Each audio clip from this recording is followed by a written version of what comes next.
আজকে হবে চুলের যত্ন। জবা পাতা, কারি পাতা ভালো করে পেস্ট করে নিয়ে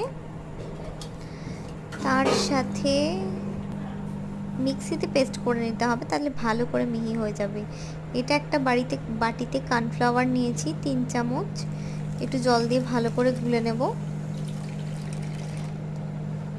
যাতে কোনো দানা দানা না থাকে, ভালো করে গুলে নিতে হবে। এইবার গ্যাসে একটা বাটি বসাবো, বসিয়ে তার মধ্যে জবা পাতাটা, কারি পাতাটা যে বেটেছি ওটা দিয়ে দেবো।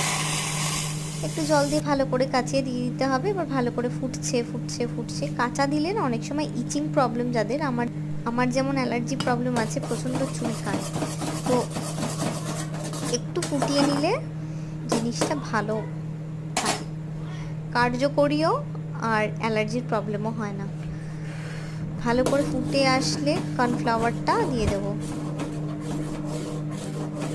কর্নফ্লাওয়ারটা দিয়ে দিলে দেখুন পুরো কালারটাই চেঞ্জ হয়ে যাবে, কি সুন্দর জেলির মতন কালার হয়ে যাবে, মেল্টেড জেলি।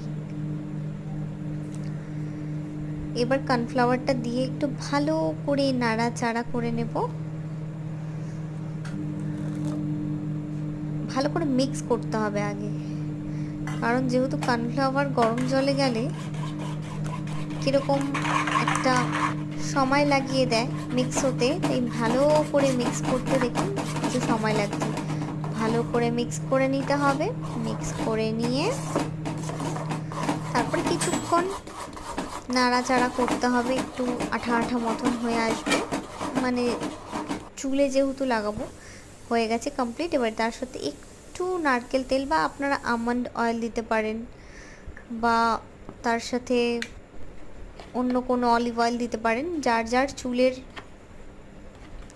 গ্রোথ বা যার যার চুলের লেন্থ অনুযায়ী দেবেন। আমার চুলটা ভীষণই ড্রাই, ওই জন্য ময়শ্চারাইজ করার জন্য একটু তেলটা দেওয়া, আর তার সাথে একটা ভিটামিন ই অয়েল দেওয়া। ভালো করে ময়শ্চারাইজ হবে চুলটা। আজকে এইটুকুনি থাক।